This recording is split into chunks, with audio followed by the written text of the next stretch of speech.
कुठून तरी अशी एक एजन्सी काम करते की जी बोगस मतदानाची नोंद या ठिकाणी होती. त्यांचा कुठे तपास नाही, त्यांची नावं नाहीत, शहरामध्ये त्यांचा कुठला पुरावा नाही, पण ही अशी बोगस नावं ही मोठ्या प्रमाणामध्ये नोंदवली जातात. आता हे कोण नोंदवतोय याचा शोध घेण्याची आवश्यकता आहे. एक, तो इथला रहिवाशीच नाही. नंबर 2, दुबार मतदान आहे. नंबर 3, त्याचं वय कमी असताना सुद्धा त्याला 18 वर्ष दाखवलं गेलेलं आहे. अशा पद्धतीनं ही बोगस नावाची नोंदणी झालेली आहे. पण ठीक आहे, आता ते इलेक्शनच्या अगोदरपासून आम्ही प्रयत्न करत होतो, पण राज्य निवडणूक आयोगाने एक स्टेटमेंट दिलं की विधानसभेच्या मतदार यादीतलं एकही नाव आम्ही कमी करणार नाही. राज्याचे माजी मंत्री हर्षवर्धन पाटील आपल्या बरोबर आहेत. इंदापूर नगरपालिकेविषयी आपण त्यांच्याकडनं विश्लेषण जाणून घेणार आहोत. भाऊ, काय सांगाल, कसं पाहता निकालाकडे इंदापूरची? या निवडणुकीमध्ये तसं पाहिलं तर तांत्रिकदृष्ट्या आमचा पराभव झालाय, पण नैतिकदृष्ट्या इंदापूर शहरातल्या जनतेनं कृष्णा भीमा विकास आघाडीच्या पाठीमागे साथ दिलेली आहे. पण लोकशाहीमध्ये शेवटी विजय हा विजय असतो आणि पराभव हा पराभवच असतो. त्यामुळे आम्ही तो खुल्या दिलानं तो आम्ही स्वीकारलेला आहे. शेवटी हा जनतेचा कौल आहे. कशा माध्यमातून कौल मिळाला वगैरे त्या खोलामध्ये मी जाऊ इच्छित नाही, पण हा जनतेचा कौल आहे, तो आपण स्वीकारला पाहिजे. आणि अर्थात या शहराच्या निवडणुकीमध्ये मी काय उमेदवार नव्हतो, मी काय ह्या शहराचा मतदार नव्हतो, पण आम्ही सर्वांनी मिळून दशरथ दादा माने असतील, प्रवीण भैया माने असतील, यशवंत माने असतील, प्रदीप गारटकर असतील, या सर्वांनी आम्ही एकत्रित येऊन ही कृष्णा भीमा विकास आघाडी ही फक्त इंदापूर शहराच्या विकासाकरता आणि शहरामध्ये चाललेला जो अन्याय आहे आणि नगरपालिका ही चांगल्या पद्धतीनं लोकांसाठी काम करणारी असावी या भावनेनं आम्ही ही आघाडी केली होती. पण ठीक आहे, जनतेचा कौल आम्ही स्वीकारतो आणि आम्ही इंदापूर शहराच्या विकासासाठी आम्ही सातत्यानं काम करत राहणार आहे. निवडणुकीत काय चुकलं वाटतं तुमच्याकडून? पराभव झाला तुमचा?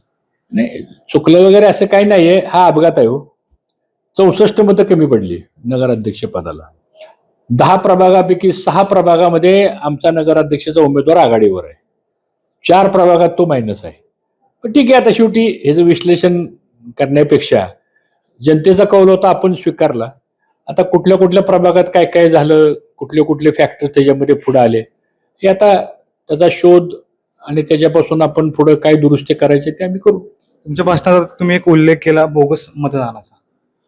आहे ना, इंदापूर शहरामध्ये 1300 ते 1400 मतदान हे बोगस आहे आणि हे आता हे मतदान करताना सगळ्याच्या लोकांच्या लक्षात आलेलं आहे. त्यामुळे आमचं प्राधान्य असं आहे की माझ्याही विधानसभेच्या निवडणुकीला हाच अनुभव आम्हाला आला. कुठून तरी अशी एक एजन्सी काम करते की जी बोगस मतदानाची नोंद या ठिकाणी होती. त्यांचा कुठे तपास नाही, त्यांची नावं नाहीत, शहरामध्ये त्यांचा कुठला पुरावा नाही, पण ही अशी बोगस नावं ही मोठ्या प्रमाणामध्ये नोंदवली जातात. आता हे कोण नोंदवतंय याचा शोध घेण्याची आवश्यकता आहे. आणि बोगस मतदाराची संख्या तर अशी आहे की ती शहरातली तर नाहीतच नाहीत, पण ते तालुक्यातली सुद्धा नाहीत. अशी एक सिस्टीम डेव्हलप झालेली आहे, कोणामार्फत तरी ही नावं नोंदवल्या जातात. आणि विशेष करून इंदापूर शहरातले आउटस्कर्ट्स मधले जे प्रभाग आहेत त्या प्रभागामध्ये ही संख्या वाढलेली आहे. अगदी तुम्हाला मी प्रभागची नावं घेऊन सांगू शकतो, पण ठीक आहे, आता ते मतदान होऊन गेलेलं आहे, कारण एखाद्याचं नाव आल्यानंतर ते आपल्याला थांबवता येत नाही. पण आता इथून पुढे निवडणूक आयोग, कलेक्टर, प्रांत, नगरपालिकेचे चीफ ऑफिसर ही ड्राईव्ह घ्यावीच लागणार आहे. आधार कार्ड लिंकअप विथ मतदार यादी हे करावंच लागेल. बोगस मतदानाचे 3 प्रकार आहेत. एक, तो इथला रहिवाशीच नाही. नंबर 2, दुबार मतदान आहे. नंबर 3, त्याचं वय कमी असताना सुद्धा त्याला 18 वर्ष दाखवलं गेलेलं आहे. अशा पद्धतीनं ही बोगस नावाची नोंदणी झालेली आहे. पण ठीक आहे, आता ते इलेक्शनच्या अगोदरपासून आम्ही प्रयत्न करत होतो, पण राज्य निवडणूक आयोगाने एक स्टेटमेंट दिलं की विधानसभेच्या मतदार यादीतलं एकही नाव आम्ही कमी करणार नाही. तर मला असं वाटतं आमची प्रारूप मतदार यादी तयार झाली, त्यावेळेची मतदार यादीची संख्या आणि अंतिम मतदार यादीची संख्या त्याच्यामध्ये 550 मताचा गोळ आहे. आता प्रारूप मतदार यादी घोषित झाल्यानंतर अंतिम मतदार यादी ज्यावेळेस नगरपालिकेची घोषित झाली त्याच्या 550 मतं त्याच्यामध्ये वाढल्या गेली. आम्ही त्यांना विचारलं कशी वाढली गेली, नाही म्हणले ते राहून गेली होती नावं सांगतो. आता अशी उत्तरं दिली जातात. ठीक आहे, आता शेवटी पराभव झाल्यानंतर काय लोक म्हणतील ही कारणं काढतात, परंतु ही वस्तुस्थिती आहे. आमचं म्हणणं असं आहे की जो शहरामध्ये राहतो निवडणूक आयोगाप्रमाणे ज्याचं नाव मतदार यादीत असणं आवश्यक आहे ते कोणी असू द्या, त्याला फ्री, फेअर आणि ट्रान्सपरंट पद्धतीने मतदान करता यावं. पण असे जर बोगस नावं लागली गेली, आता ही जिल्हा परिषद पंचायत समितीला सुद्धा बघावं लागेल आता, कारण माझ्या विधानसभेला सुद्धा 17,500 मतदान हे होतं. आता इकडं उदाहरण सांगतो, लुमेवाडी, चाकाटी, पिटेवाडी, बोरी, इथं सिक्युरिटी कंपन्यांची नावं आहेत, बिहारी लोकांची नावं आहेत, पुण्यातली नावं आहेत, काही ठिकाणी शिरूरची नावं आहेत, काही ठिकाणी हवेलीतली नावं आहेत. आता ही नावं आली कशी? अगदी इथं मान तालुक्यातली सुद्धा नावं आहेत. मी तुम्हाला गावाचं नाव घेऊन सांगतो. चाकाटी गावामध्ये 68 नावं ही मान तालुक्याची आहेत. त्याची यादी पण आमच्याकडे आहे.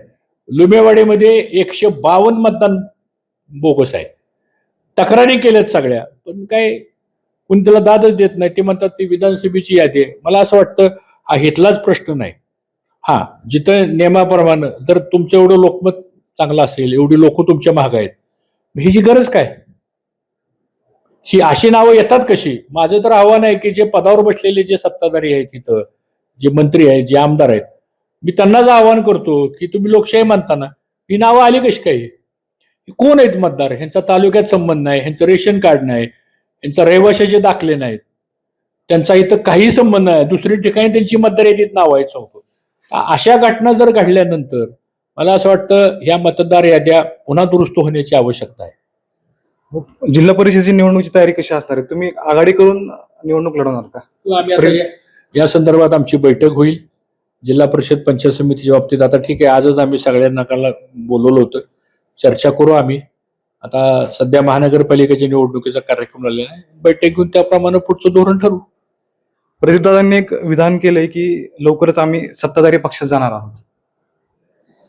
नाही, त्यांनी असं विधान केलं की सत्ताधारी पक्षाच्याकडून सुद्धा आम्हाला ह्या कामामध्ये मदत मिळेल, आणि साहजिकच आहे, कारण आमच्या ह्या आघाडीमध्ये आम्हाला अनेक पक्षांनी मदत केली. ह्यातले काही पक्ष सत्तेत पण आहेत, त्यामुळे साहजिकच आहे की आता या सगळ्या पक्षाच्या लोकांनी आम्हाला मदत केल्यामुळं शहराच्या विकासाकरता आणि तालुक्याच्या विकासाकरता मदत लागली तर ह्या पक्षाचे जे कार्यकर्ते, जे नेते आहेत, ते त्यांच्या पक्षाच्या नेत्यांच्याकडून आम्हाला सहकार्य करतील या जनतेच्या प्रश्नाकरता. पण बहुत चर्चा आहे की प्रदीप गारटकर दादा भाजपमध्ये जाणार आणि हर्षवर्धन पाटील देखील भाजपमध्ये जाणार. काय वाटतं हर्षवर्धन पाटलांना नेमकं काय वाटतं? आता हा प्रश्न तुम्हाला कोणी सांगितलं? चर्चा आहे की भाजपमध्ये जाणार. कोणाची चर्चा होती? तुमची पण आहे आणि गारटकर दादांची पण आहे. त्याची चर्चा कोणी केली ह्याची? नाही, जी लोक चर्चा आहे कोणी मला सांगा ना. हा, नाही, लोक चर्चा आहे. आता माझ्याकडे चर्चा अशी आहे की तुम्ही मठाचं काम करता, तुम्ही लवकर एबीपी माझ्याकडे जाणार आहे, त्याचं उत्तर तुम्ही देऊ शकता का मला? ही चर्चा लोक करत असतात. आज आम्ही सगळेजण इथे एकत्र आहोत, आम्ही एकत्र या ठिकाणी आहे, आणि त्यानंतर आता पुढच्या निवडणुकीच्या दृष्टीने आम्ही ठरवू. पुण्यामध्ये 2 राष्ट्रवादी एकत्र येताना पाहायला मिळते. प्रशांत जगतापांनी राजीनामा दिला आपल्या पदाचा. कसं पाहता याकडे तुम्ही? नाही, वास्तविक पाहता प्रशांत जगताप हा आमचा चांगला मित्र आहे, त्याची माझी पण चर्चा झाली होती. आता काय झालंय, स्थानिक स्वराज्य संस्थेच्या निवडणुकीला प्रत्येक पक्षानंच अशी भूमिका घेतली की स्थानिक लेवलला आघाड्या करा. प्रत्येक जिल्ह्यामध्ये त्या अध्यक्षांना, त्या पदाधिकाऱ्यांना तशा प्रकारच्या सूचना सगळ्याच पक्षांनी दिलेल्या आहेत. नुसत्या राष्ट्रवादीच नाही, सगळ्याच पक्षांनी दिलेले आहेत. त्यामुळे तिथली स्थानिक परिस्थिती कशी आहे त्याप्रमाणे होते. आता महायुतीमधले सुद्धा बरेच पक्ष आघाडी करताना लोकल लेवलला वेगवेगळ्या पद्धतीने आघाडी करतायत. काही ठिकाणी महायुती म्हणून लढतात. आता महाविकास आघाडी, काही ठिकाणी महाविकास आघाडी. आता मुंबईमध्ये महाविकास आघाडीमध्ये 2 भाग झाले. आता ह्या कार्यकर्त्याच्या निवडणूक असल्यामुळं मला असं वाटतं जो तो पक्ष स्थानिक लेवलच्या कार्यकर्त्यावर ह्या जबाबदाऱ्या सोपवतात. तुम्हाला तिथं काय सोयीचं आहे ते तुम्ही करा, असं साधारणतः एकंदरीत चित्र मला दिसतंय. कारण आपण बघितलं असेल की बऱ्याच ठिकाणी आता कालच्या नगरपालिकेला सुद्धा 35 आघाडींचे नगराध्यक्ष निवडून आले ना. ते पण वेगवेगळ्या पद्धतीने लोकल बॉडीला आघाडी केलेलीच आहे ना. असं युती झाली तर तुम्ही काम करणार का तुतारीकडून कुठलं पुण्यामध्ये? नाही, आता ठरेल, ते मीटिंग्स होत आहेत, आता चर्चा चालू आहे. आता अद्यापपर्यंत त्याचा कुठलाही निर्णय अजून झालेला नाही, आणि मला वाटतं पवार साहेब या संदर्भातला निर्णय घेतील. जवळपास निश्चित झाले. मात्र पुन्हा तुम्ही अजित पवारांबरोबर काम करणार का? अजित पवार असणारे त्याच्यामध्ये भरणे असणार नाही, अजून कुठल्याही पक्षाचा त्या संदर्भातला अंतिम निर्णय झालेला नाही. या सगळ्या अजून आता काल तर फॉर्म भरायची प्रक्रिया सुरू झालेली आहे. आम्ही 2 दिवस होतो मुंबईमध्ये, इकडे तिकडे मिटिंगा चालू आहेत त्या. अजून या संदर्भामधले शेवटी ही जी स्थानिक परिस्थिती, आज पण आता पिंपरी चिंचवडला एक 5 वाजता मिटिंग आहे, उद्या पुणे शहरातली पण मिटिंग आहे, त्याच्यानंतर कोल्हापूरची पण मिटिंग होणार आहे. त्यामुळे ह्या गोष्टी त्या त्या लेवलला चालू आहेत. आता सध्या प्रक्रिया एकच आहे की फॉर्म भरून घेणे, कारण 30 तारखेपर्यंत, आज ते तर सुट्टीच आहे. त्यामुळं त्या पद्धतीने निर्णय त्या लेवलला होतील. शेवटचा प्रश्न आहे, प्रदीप गारटकरांना तुम्ही सोबत घेऊन एक आघाडी केली, 2029 ची तयारी म्हणायचं का आमदारकीची? हे बघा, असं कुठली काय डोळ्यासमोर उद्दिष्ट ठेवून करत नाही. आम्ही ही सगळी जी आघाडी केली ना, ही काय असं ठरवून आम्ही केलेली नाही. कारण ह्या तालुक्यामध्ये चाललेलं जे काम आहे हे फार चुकीच्या पद्धतीने चाललेलं आहे. शेवटी लोकशाहीमध्ये प्रत्येकाला संधी मिळत असते. आता मलाही संधी मिळाली, 20 वर्ष मी आमदार होतो, मंत्री होतो, 17-18 खाती महत्वाची शासनामध्ये आम्ही भोगले. यापूर्वीच्या काळामध्ये शंकररावजी बाजीराव पाटील भाऊ हे पण आमदार होते, मंत्री होते, खासदार होते. पण ह्या तालुक्यामध्ये गणपतराव पाटील 10 वर्ष आमदार होते. पण असं कधी वेगळ्या पद्धतीचं वातावरण नव्हतं. आता जी चित्र निर्माण व्हायला लागलेलं आहे, ह्या प्रवृत्त्या चुकीच्या बाहेर यायला लागलेल्या आहेत. हे चांगलं नाही आणि हे कोणालाच चांगलं नाही. पण कोणाची सत्ता काय, कोण ताम्रपट घेऊन आलेलं नाही.